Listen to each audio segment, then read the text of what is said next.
And we're back talking with Doyle, with State Representative Doyle Heffley, the indomitable Hunter Kipe, and Chuck Nichols on the ones and twos. Representative Heffley, what are we talking about today? I understand it has something to do with the left's agenda. Yeah, I mean, you really look at what's been coming out of Harrisburg, and it kind of mirrors what the Democrats in Washington, D.C. have been doing. It's just more of the progressive agenda instead of actually addressing issues like, we talked about it several times in our podcast, the concern I have with the overdose and deaths and fentanyl and xylazine on our streets, the increasing crime rates that we have in our urban areas, the smash and grabs going on in stores across the Commonwealth. And yet, instead of looking to address that, we're running legislation to make it easier for people to get out of jail and making it harder for people to get prosecuted.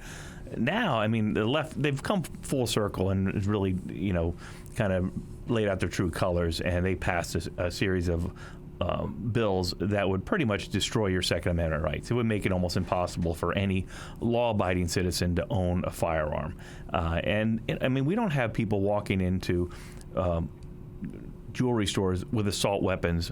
They're smashing down the window with sledgehammers and grabbing items and running out. And instead they continued this mantra of attacking gun owners. And there were 5 bills that they ran out of committee, and just some of the absurd statements that were made by some of my Democratic colleagues as to why they supported this legislation. It's not what we need in this Commonwealth. It's a repeat of a familiar refrain that we hear from folks that seems to be, let's attack the fundamental rights that we have here as Americans. I mean, our Second Amendment right is second for a reason. Speech and association, freedom of religion, that's first. But the protection we have for that is the Second Amendment, and it is an amendment. It is our right for a reason.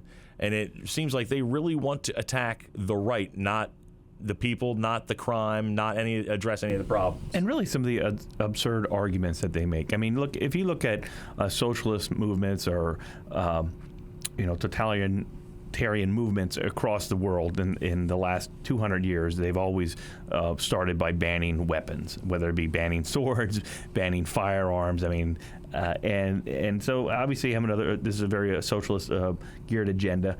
But I mean, for somebody on one of my Democratic colleagues, and I won't name them, to make a comment when talking about House Bill 335, to make a comment to say that people want to own automatic firearms, to quote, they need weapons in order to shoot those migrants. Who is talking about shooting anybody? It's just the absurdity. I'm quite honestly, I really got to wonder how somebody's mind works that would make that statement. I know a lot of people, there's a lot of folks in Carbon County and throughout this Commonwealth, which are law-abiding citizens that own firearms, that have never thought about shooting anybody. But to say we somehow got to take away their rights because this individual is just making up statements. It's just you really see the contrast between common sense and just the extreme progressive left. There is definitely a contrast here. There is two sides to every story that we're talking about. And of course, we don't have a problem with debate. That's what the House floor is for. That's what we're here to discuss. But it seems like it's coming down to creating a boogeyman that, they attack the non-problem of guns and say that people want guns for another non-problem here in Pennsylvania.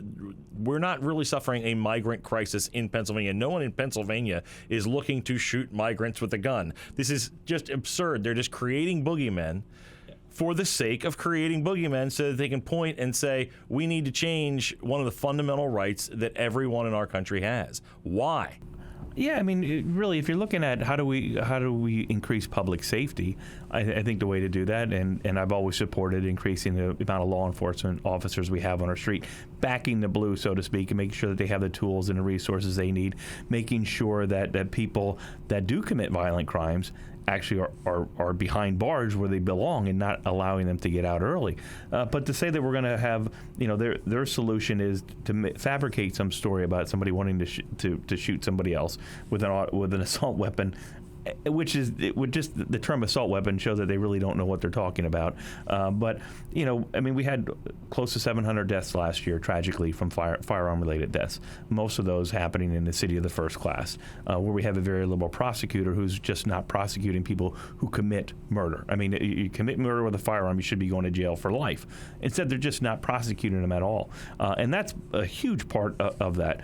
But now they're going to take that and say that we need to ban assault weapons from law-abiding citizens. There are the bump stocks, which is blown out of proportion. We had one terrible incident where somebody who was shot up a concert hall. I mean, it was tragic, but that doesn't mean you totally eliminate every right from every other citizen. These red flag laws that they're talking about, which they would be able to go out and confiscate guns without even proving that somebody had done something wrong or deserved to have them taken away. There are processes if somebody's been 302'd, involuntary committed into a mental health facility where they're not allowed to own firearms, and there are reasons why they're not allowed to own them. But just to blanket say you can't buy this firearm or that firearm, and then to make just some of the absurd arguments that they made, that's not how we should be actually looking at having a conversation. How do we make the streets safer in the Commonwealth of Pennsylvania? How do we keep people safe in their homes? That should be focused on, not a progressive agenda to take guns away from law-abiding citizens. Numbers are really important here, and let's get into this a little bit. Hunter, you were mentioning before the broadcast the comparison, what we're talking about here with drugs in Philadelphia and our gun crime. Can you speak a little bit about those numbers?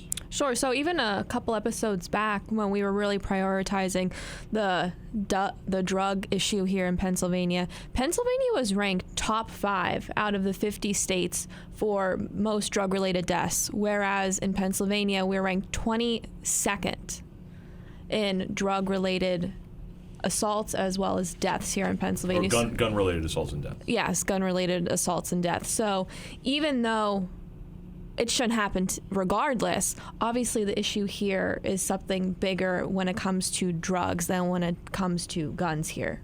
And maybe that's what's driving the problems on our streets. Yeah. Yeah, I mean, if you look at the drug or the gun-related deaths, and it is tragic, 700. That's still way too high. But also consider a lot of those are happening in Philadelphia and Pittsburgh, where we have very liberal DAs that are failing to prosecute. But if you look at the amount of deaths that are happening because of overdoses, and 85 to 90% of those overdoses are linked to fentanyl, and we had one of the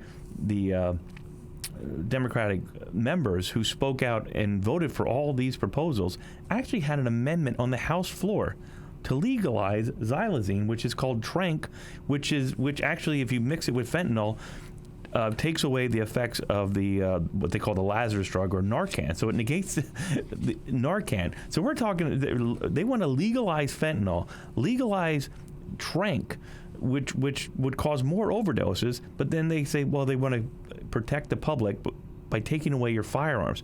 Legalizing drugs such as fentanyl, which isn't even a drug, it's a poison, right? It's 85 to 90% of the overdoses in this country are happening because of this one particular poison, and they want to legalize that while at the same time... And made worse by the other one. Yeah, and made worse by the other one because it slows down the metabolism, so Narcan doesn't revive somebody if they overdose with it, and at the same time, take away the rights of law-abiding citizens.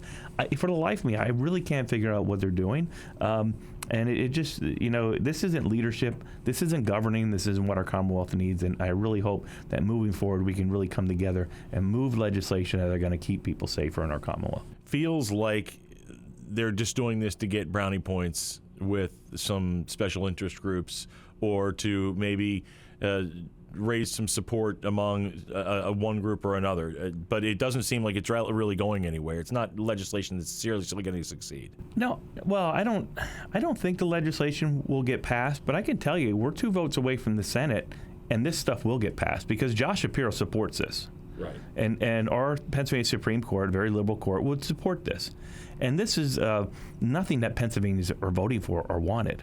But I think it really comes down to the fact that when you're looking at how do we govern this Commonwealth, is this what we want?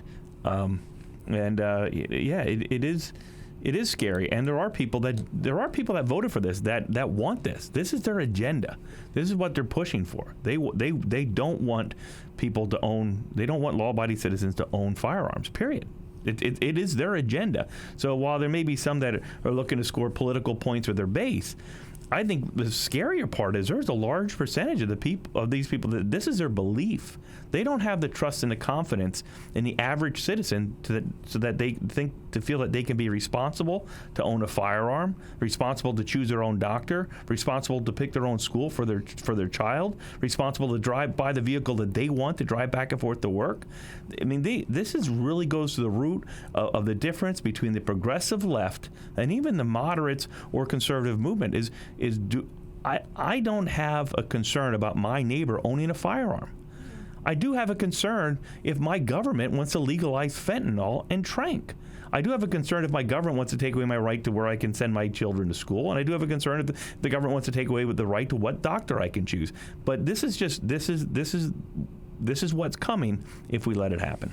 And this is the example of a progressive propaganda. You said too that people actually support these bills and legislation, and that's because they're feeding into the propaganda that the Democrat majority are saying, especially within these meetings, and they're believing it. Yeah, I mean the propaganda for a member to actually say in a recorded in a debate to say that people.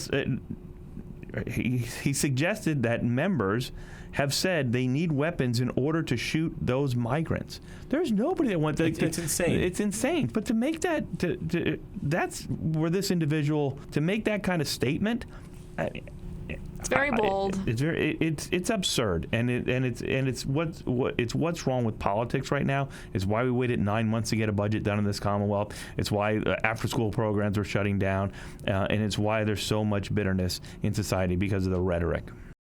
It makes you wonder if they think this about the average person. They think the average person can't make the decision to legally own a gun and not shoot someone, can't make a decision on their doctor, can't make a decision on whether they want to take a vaccine or not, or if they want to, what they want to put in their body. How long is it before the people, these powers that be, the people who think this way, think that we shouldn't have any rights at all?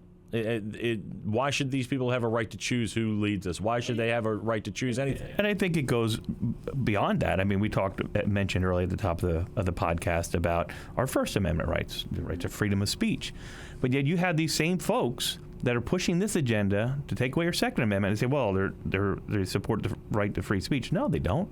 You look at the woke agenda, it's a cancel culture that's going on. If you tell a joke that they don't like, they will shut you down. They will turn off your microphone. They don't want you. They don't believe in freedom of speech.